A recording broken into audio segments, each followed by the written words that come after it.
Hey guys, I wanted to do a quick update on what is going on in my life right now. I am in a 30-day spending freeze for the month of October, so I'm already on day 7 or 8. And I thought, what better month than the month of October to do a spending freeze? The holidays are right around the corner. You want to save a little money for a vacation or for Christmas presents. It's the perfect time, and I didn't want to wait till November or December because you're traveling to places and you want to spend money maybe eating out here or there in the middle of it. So October is the perfect month for this kind of challenge. So I just want to go over the rules that I set for myself, and that's the greatest thing about making a challenge is that you can make up the rules so that you can keep with it. So the main rule is that I cannot buy home decor, I can't buy spa trips, entertainment like theater or golfing, and I can't shop at Target and I can't shop at Amazon.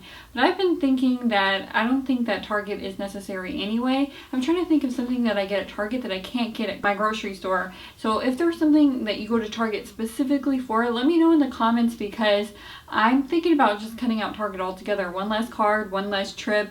The only thing I can think of right now is candles. So the things that I can spend money on is obviously bills, regular bills, and the food that I'm trying to restrict myself to mainly buying fresh produce and fresh meat. I tried to stock up on everything I could possibly think of before the challenge when it comes to food. And maybe this is too much for you. Maybe you want to do a spending freeze, but you're just thinking, I don't want to have to plan 30 days ahead. So what you can do is just say no eating out, or you can buy anything when it comes to food so long as it's not junk food. So you can check out my blog, and I will be updating on the things that I have had to buy during this challenge at the grocery stores. The main reason to do a 30-day spending challenge is to use whatever you already have in your pantry. And a lot of us have things in our pantry that just sit there because we thought, oh, I'm gonna make pumpkin pie, or I'm gonna make this recipe, and we never got around to it. Or they're sitting in our pantry because we forgot about it, or they're sitting in there because we fell out of love with it. And so now is the perfect time to get rid of all that stuff by going through it. When I'm going through my pantry now, I'm thinking to myself, oh my gosh, I love these graham crackers, and then I'm thinking, I totally know why I stopped eating this. So once you get through all of that, then you know what to buy because you know what you really love. So you want to be innovative. You want to use what you have. So if you have crushed tomatoes and you have never been able to get through them, and your recipes only call for tomato sauce, just throw them in that crock pot. Make do with what you have as best as possible. For instance, I'm running out of rice right now, and I'm not going to go buy more rice. I'm just going to use the quinoa that I've never gotten to because I like rice better, and you use it all up, and at the end of the challenge, you're just going to buy rice. So maybe you don't have a spending problem, maybe you already cook at home all the time, and you don't need something like this. There are other challenges that you can do.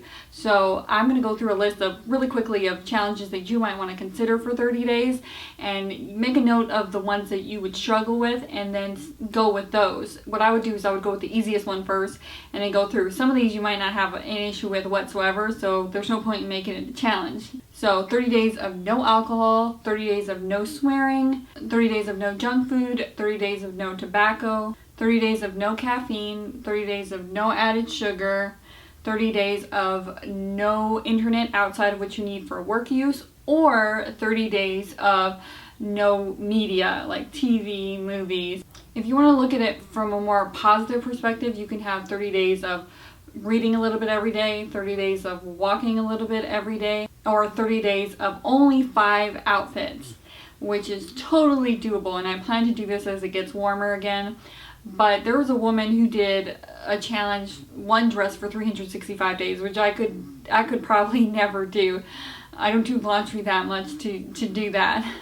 But my point is, 5 dresses in 30 days is totally doable if you really want to challenge yourself. So in closing of this video, what this challenge has taught me that I didn't expect was how much I relied on sugar indulgences going out to go get them, and how much I relied on eating out when I was stressed. It made me meal plan, so it makes me be disciplined, and it makes me realize how much I was depending on that.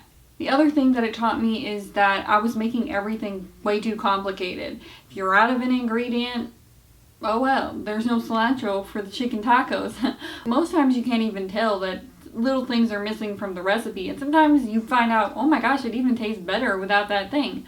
So it's made me realize, stop making everything overcomplicated. And I had already got rid of most of my baking to make my life simpler, because there's lots of ingredients that you only use for baking, and I didn't really want to be eating baked goods willy-nilly. So I had stopped baking, but because of that I had all this baking stuff left over. Right now during this challenge, I'm going through all of that cocoa, going through all those chocolate chips, making cookies, making brownies, and just going through all of the items that I like eating anyway. Making do with what I have, which I have to anyway because I can't go out and get a sweet treat if I'm feeling stressed. The last thing that it taught me is that I should have a month's supply of certain foods so that I am not going to all the different sections of the grocery store all the time. I mean, a packet is not going to expire in less than a year. And potatoes and carrots, they last for a whole month. So it's taught me to have a proper backup supply, at least a month's worth, if you want maximum efficiency and maximum simplicity. I'll give you a tour of my little pantry in my apartment, and I also recently organized my aunt's giant pantry, which I alluded to on my Facebook, so I am going to give you guys a tour of that as well. So if you have a little pantry or if you have a big pantry, so you end up with ideas and tips of things that you might want to try in your pantry. But if you want to know what I put in for backup for the 30 days, you can go to my blog because I have it listed, but you'll get to see it next week. So we have many more minimalism, organization, and health videos coming up, so don't forget to subscribe, and I'll see you in the next video.